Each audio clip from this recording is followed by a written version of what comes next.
welcome to another episode of The Court of Influence. And this is Smriti and Sitakshi, Legal Edge Law School ki taraf se, and we have one amazing influencer with us, that is Advocate Mehak. Hi Mehak, how are you doing? Hi, I'm good, Shruti. Thank you so much for inviting me. It's a pleasure being here. Pleasure is all ours. And आज हम आपके बारे में in and out सबको बताने वाले हैं कि who is Mahak Ahuja, what she does, and how have you become such an amazing influencer on Instagram. So let's start with the very first question that our viewers and we have for you. सबसे पहले तो मैं can you just introduce yourself to our viewers, introduce your channel, how do you come across the idea of this channel, like let our viewers know who actually Mehak is. So, hi viewers. My name is Advocate Mehak Ahuja, and I am a practicing advocate at Delhi High Court and District Courts. I love interacting with the young minds and staying updated with what the problem they are facing. So that is how I come up with my legal influence page. That is the Lawyerpedia. So I usually post about very basic things which a person should know, whether they are from law background or not. तो जो भी वो basic चीजें उन्हें पता होनी चाहिए, that I try to focus and stay updated with that. That's great, Mehak. तो सबसे पहले तो आई थिंक हमारे व्यूअर्स को ये भी पता होना चाहिए, बिकॉज सब जब लॉ स्कूल जाते हैं या लॉ स्कूल की तैयारी कर रहे होते हैं, उनके दिमाग में एक ही क्वेश्चन होता है, और उनसे सारे रिश्तेदार भी एक ही क्वेश्चन पूछते हैं कि भाई why law, right? And specifically if you are a first generation lawyer, people doubt you more कि भाई ऐसा क्या हो गया कि you are choosing law as a career. So I would like to ask you, कि what inspired you to choose law as a career and become an advocate? सो जैसे आपने मुझसे क्वेश्चन पूछा, मेरे को एक चीज याद आई. तो बहुत ऐसा कॉमन फ्रेज है कि जो कुछ नहीं करता है वो लॉ करता है, which is totally a myth.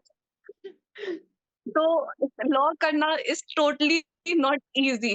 रोज पढ़ना वही सेम चीजें, उसको इंटरप्रेट करना and then using it is totally not easy. So I was in my 15 और 16 इयर्स एज जब मेरे को रियलाइज हुआ कि मुझे लॉ करना है, which was quite a young age. And thankfully मेरे स्कूल ने भी इंट्रोड्यूस कर दिया उस टाइम पे legal studies. That was a new subject which was all together introduce to India at the first time. So mine was the first batch which got fortunate enough कि उनको legal studies पढ़ने का मौका मिला. So I even topped that thing. Then I moved to college, and then in college I started practicing and going to moot courts, mock trials, mock parliaments, which enhanced my confidence और मुझे और system के अंदर इसमें डाला और बहुत मैंने enjoy किया. And then I decided that I want to be a practicing advocate. I want to speak in front of the judge and say and talk and stay updated with all the legal terms which we use or even the small issues. So देश law देश lawyer ही चलाता है. So that is what we are doing. और इस पूरी process में influencer कहाँ से बीच में आ गया भाई? एकदम से पूरा सेट टारगेट एडवोकेसी करनी है, फिर how come you came into the world of entirely different social media, because law और सोशल मीडिया अपने आप में दो फील्ड जाती हैं.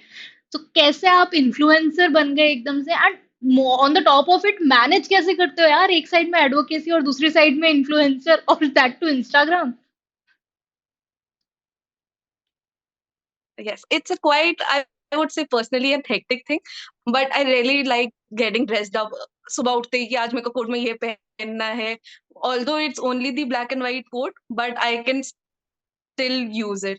So I really like doing that. And जब मैं I am a first generation basically. So first generation means that you do not have any background before the law, or you are interpreting it all by yourself.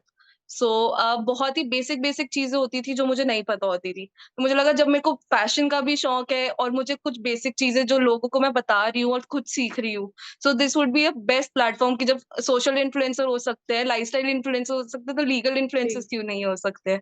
So breaking that legal jargon and stepping into the legal influence world, and I'm enjoying it. Mehak, so Mehak, I think uh, like let it be any profession, even we, I and Smriti also, we would also be on the same page with you here, कि किसी भी profession में challenges तो daily basis पे आते हैं, right? ऐसा कोई प्रोफेशन ही नहीं है जिसमें challenges नहीं आते. You are handling ideally two professions, being an advocate and being a social media person, handling your entire channel, posting regular content and stuff over there. So what is like one of the biggest challenge you ever faced and how did you overcome that? See, I think so. As you rightly said, हर किसी के पास challenges होते हैं. It's just that how you manage your time. So I manage my time very smartly in this way. So I have interns under me, and even I try to be updated with the young minds. So once I am active with the young students and interacting with them daily, तो वो मुझसे पूछते हैं कि ma'am इसका क्या answer होगा. For example कि कोर्ट रूम में गए और वहां पे बहुत सारे लोग होते हैं, जैसे पुलिस ऑफिसर्स बैठे होते हैं, जहाँ पे जज बैठते हैं उनके साइड पे कोई होता है. Then where does the plaintiff side stand and where the respondent. So plaintiff और रिस्पोंडेंट भी एक टर्म है, जज के सामने कौन बैठते हैं वो भी एक टर्म है, पुलिस वाले कौन बैठते हैं. So this is very basic things which an individual should know whether they are from law background और नॉट. तो जब वो मेरे से क्वेरीज पूछते हैं एंड स्मार्टली इनफ मैं उनकी क्वेरीज वहां पे तो सॉल्व करती हूँ, and I try to come on social media also and update that query, so that अगर किसी और को भी वही सेम प्रॉब्लम है तो वो वहां से रिजॉल्व हो जाए. सो जैसे I started with one of the that is the example. I was just entering the court room and मैंने अपने सीनियर से पूछा था कि यहाँ पे जज के साइड पे एक है जो फाइल्स वगैरह प्रोवाइड करते हैं और उनको सब रीडर रीडर बोल रहे हैं. He is not reading anything, but why is he called reader? So this was my first query and he looked at me in that way कि क्या पूछ रही है ये कितना over. So I researched a lot and कि वो reading उसको रीडर इसलिए बोलते हैं because he reads file and help the जजेस to do and fix dates and tell what is going on the case. And case का ये होता है कि कभी अगर जज नहीं आते तो रीडर भी उनकी प्लेस लेके बता देते हैं कि आज आपको ये फाइल में ये एप्लीकेशन सबमिट करनी है या इस स्टेज पे है. तो he is also the officer of the court. तो that is why we call him reader. तो ये बहुत एक बेसिक सी चीज थी, तो आई रियलाइज कि there is a loophole which can be fixed. So I begin my career with that. And I think आपने बातों बातों में हमारे व्यूअर्स को तो जरूर ही बता दिया कि रीडर क्या होता है, बिकॉज आधे लोगों को अगर नहीं भी पता होगा तो उनको इस वीडियो से पता चल गया कि रीडर क्या होता है. And I think that is the trait of a very good legal influencer पर से, कि हम फन में ही लॉ पढ़ा देते हैं, हमें पता ही नहीं चलता. That is so true, that is so true. And that is the best part of it. बहुत सारी चीजें होती हैं जो लॉ स्कूल में नहीं भी बताई जाती. बट आप जब एडवोकेसी या कोर्ट रूम में जाते हो ऑन पॉइंट भी, आपको कभी कभार ऐसा लगता होगा ना यार ये कितना ज्यादा प्रेसिंग इशू है, अभी भी ये लीगल इशू इतना लंबा चल रहा है, सोसाइटी इक्विप ही नहीं है इसको हैंडल करने के, और हम एज अ लॉयर इसमें बहुत कंट्रीब्यूट कर सकते हैं पर अभी भी नहीं कर रहे हैं. तो कभी कभार ऐसा फील हुआ है कि नहीं यार अभी advocacy still needs to go that one step beyond?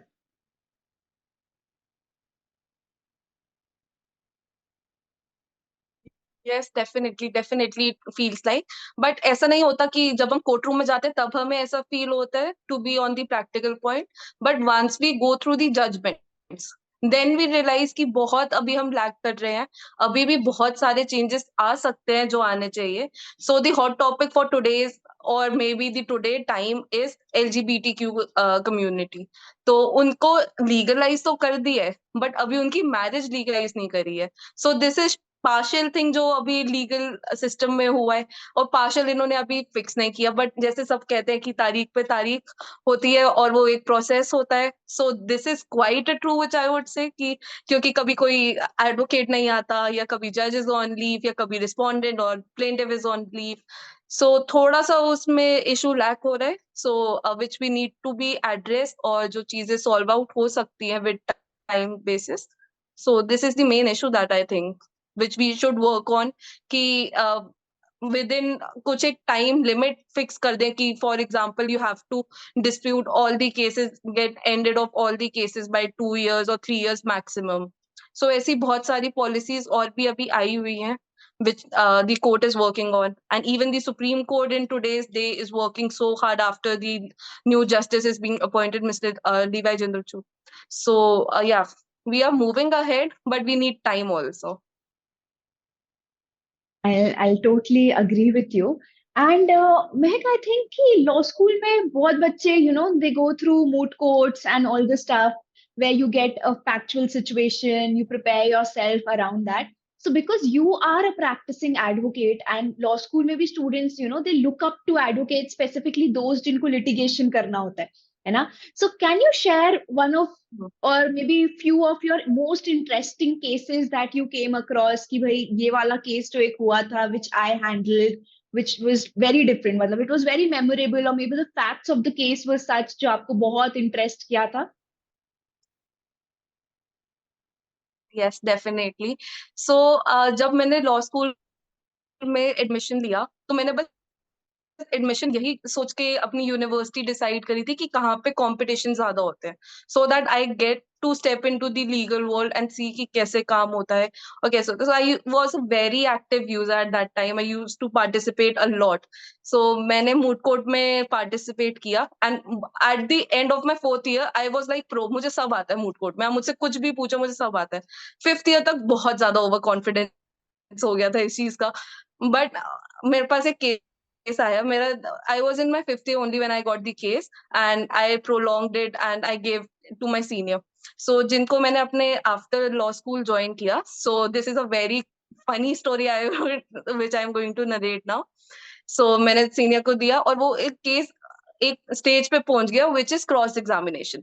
So cross examination stage होता है जिसमें हम क्वेश्चन को पूछते हैं कि जो प्लेंटिव होता है वहां पे उनसे हमें क्वेश्चंस पूछने होते हैं, जैसे हमें मूवी में दिखाया जाता है। एक विटनेस बॉक्स है इस तरफ, एक विटनेस हाँ बॉक्स हाँ इस हाँ। तरफ है, जज बीच में बैठे हुए हैं, पीछे कोर्ट पूरा भरा हुआ है, आपको गाउन पहन के जाना है और क्वेश्चंस पूछने हैं। सो मेरा फर्स्ट केस ही वही था और ये मैंने अपने मूड कोर्ट में तो बहुत अच्छे से किया हुआ था, मुझे बहुत अच्छे से आता था ये सारी चीजें।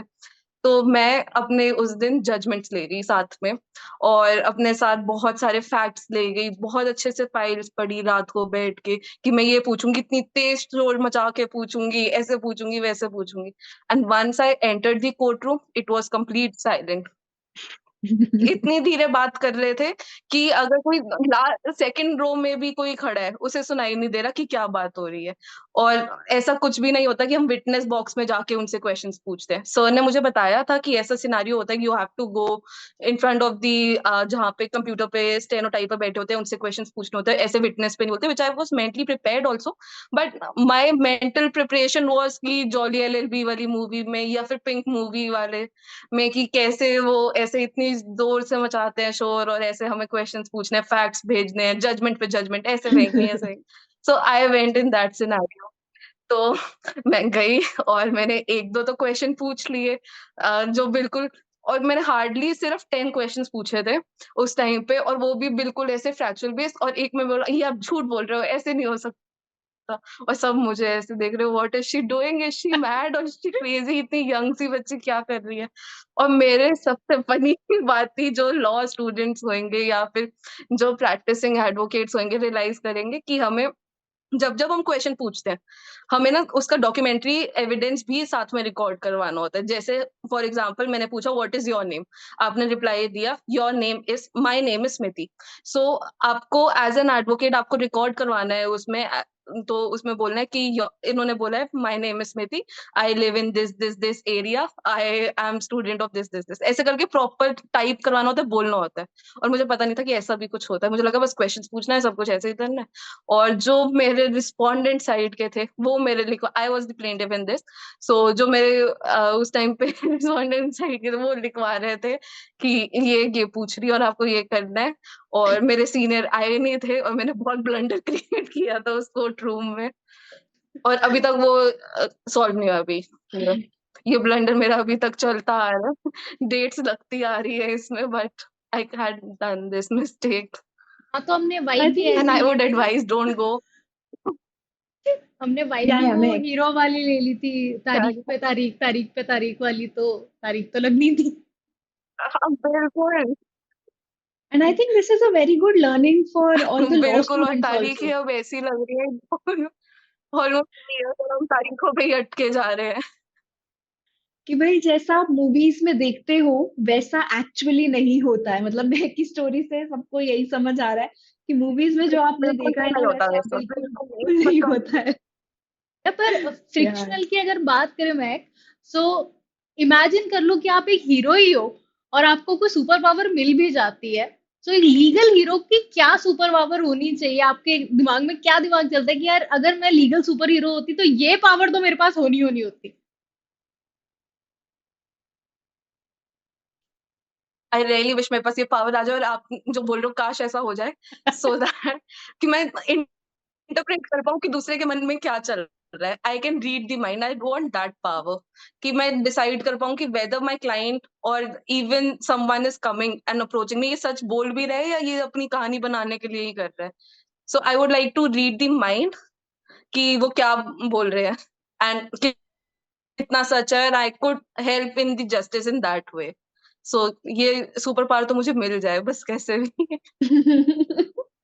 सही। एंड आई थिंक इससे सामने वाले से ज्यादा आप जज का भी माइंड रीड कर माइंड रीड सकते कर हो। सकते हो। हाँ, कि भाई जज क्या सोच रहा है, मैं ऐसा Yes, क्या बोल दूं कि मेरे फेवर में जजमेंट आ जाए, मेरा क्लाइंट जीत जाए। So I think this power will help you not only with the opposite party but also with the जज। This is like a very pro thing I to think so it would have. benefit everybody. Exactly Yes, exactly. it will help me with everybody, whether it's judge, client और कोई random सा person भी अगर कोई आके approach करता है, so I could read his mind कि what are the actual motives in that. हम एग्जैक्टली पहले एग्जैक्टली ही सोच लेंगे कि देखो तुम्हारा केस लग नहीं रहा है जीतने वाला, रहने देते हैं इसको, आगे बढ़ते हैं। Exactly. So Yes, I definitely. remember, yeah, I think you guys, I think सब, and why only you guys? मुझे लगता है ऑडियंस के साथ भी होगा कि जब लॉ स्कूल जाते हैं ना कोई मूवी, कोई ना कोई वेब सीरीज तो देखी होती है जो लगता है यार कि ये वाली मूवी या ये वाली web series inspired me to do law, या ये वाली मूवी या ये वाली वेब सीरीज तो मैं सबको रेकमेंड करूंगी। आई पर्सनली फील, मैंने तो बहुत सुना था कि भाई suits is a must watch, कि सूट्स तो देखना ही देखना है, अगर लॉ करना है तो बिना सूट्स देखे तो कैसे ही हो सकता है। So Mac, is there any movie और any Yes. Such web series that you have come across जो मे बी आपने लॉ स्कूल की टाइम पे देखी, जो आपको आपको एकदम से हुआ कि यार ये बस यही बनना है? Like I adored Harvey Specter, मुझे लगता था कि यार हार्वी स्पेक्टर जैसा ही बनना है। ऑल्दो अब कॉर्पोरेट लॉ मेरा कोई रिश्ता नहीं बचा, but still Harvey Specter was the idol. So Mac, any such हाँ. Thing that you had? Yes, definitely I had that. But मैंने जब law start किया, I didn't had the influential mind over that. I was quite influenced over books उस time पे, ऐसे तारीख पे तारीख और वो सब अभी मन में नहीं था। But once I was into law school, तो उस टाइम पे जॉली एलएलबी आई थी, अक्षय कुमार की movie, which was part 1 and part 2। तो वो मेरे को बहुत इंस्पायर करी थी, जो पार्ट 2 अक्षय कुमार जिस मूवी में था जॉली एलएलबी में, और जैसे वो फर्स्ट जनरेशन ऐसे स्ट्रगल करते हैं और कैसे उनके घर पे रात को कोई आ जाता है और ऐसे रात को तोड़-फोड़ होती है, और हाउ ही कलेक्ट एविडेंस, वो पाकिस्तान तक चले जाते हैं एविडेंस कलेक्ट करने के लिए। He was so into it, so that was quite जो मेरे को बहुत अच्छा लगा था और इन्फ्लुएंशियल लगा था, और शायद उसी को देख के मैंने अपने ब्लंडर्स किए हैं और मैं बहुत ओवर कॉन्फिडेंट हो गई थी चीज़ों को लेके। बट उसने बहुत ज़्यादा हेल्प किया है मतलब। And with that, Mehak, I think I'll ask you one last question for today's evening. Let's say, what advice you would like to give to a younger Mehak who was like just entering the law school? कि भाई उस वक्त अगर महक को ये बात पता होती ना, तो आज लाइफ में एक उसको एज मिल जाता, या लॉ स्कूल में अगर उसको एक ये मेंटरशिप मिली होती, एक ये बात किसी ने बताई होती, सो हर इंटायर लॉ स्कूल जर्नी वो दूसरी तरीके से प्रिपेयर कर सकती, वो लाइफ में थोड़ा और बेटर कर सकती। Although people don't have regrets in life, and touch wood, you also won't have any regrets, right? कि whatever you have achieved, you're very proud of it. But हाँ, काश एक ये बात किसी ने मुझे पहले बता दी होती तो बहुत अच्छा होता। Yes definitely. Firstly I really do not have any regrets as rightly said, क्योंकि मैंने सारी चीज़ें बहुत अच्छे से एन्जॉय की है। But the only regret which I have is I don't know how to balance out things, और ये शायद से हर किसी की लाइफ में एक प्रॉब्लम है। हमें कोई बस बता दे कि ये एक शेड्यूल है, हमें यही फॉलो करना है और ऐसे ही सारी चीज़ें हो रही है। So last minute plan changes या फिर हम कोई भी लास्ट मिनट सिनेरियोज़ क्रिएट ना हो या ह हिंड्रेंस क्रिएट ना हो। फॉर एग्ज़ाम्पल अगर आपको एक चांस मिले आप अपना फ्रेंड सर्कल मैनेज करो, आप अपना लीगल जो भी आपको काम करना है, पढ़ना है, उसमें आप वो चीज़ बैलेंस करो। उसके साथ-साथ आप फैमिली को भी टाइम दे पाओ। ये कोई बैलेंस लाइफ में हमें स्टार्टिंग में सिखा देता, तो शायद से आज हम लोग इतने ऐसे स्प्रेडेड नहीं होते और वास्ट फील्ड्स में ऐसे एक्सप्लोर नहीं कर रहे होते। एक रूटीन होता कि हाँ, हमें पहले से ही पता है ऐसी चीज़ें बैलेंस आउट करनी है और इसकी कॉन्सिक्वेंसेज़ ऐसे होंगे। So I think so balance is the key which I would like to learn even in today's life and पहले वाली महक को भी मैं यही समझाना चाहूँगी कि यस बैलेंस करनी चीज़ें बहुत इम्पोर्टेंट है। That was great, Mehak. Actually, you had a very amazing run through in this entire conversation. सब funniest से लेके serious moments सब हम लोगों को अब पता चल गए. And I hope this help our viewers to navigate through their advocacy. तो जो घर वाले बोलते हैं कि सोशल मीडिया के साथ साथ काम नहीं हो सकता है और बहुत अमेजिंग हो सकता है. आई थिंक ये एक एज उन लोगों को आपसे जरूर मिलेगी. Thank you so much for being here, for conversing with us, and we loved the conversation throughout. And with on that note, we'll just wrap up this session. Thank you to all the viewers for watching the video, and don't forget to subscribe to Legal Ed Law School for more such video and never miss an update. Thank you. Thank you so much for having me.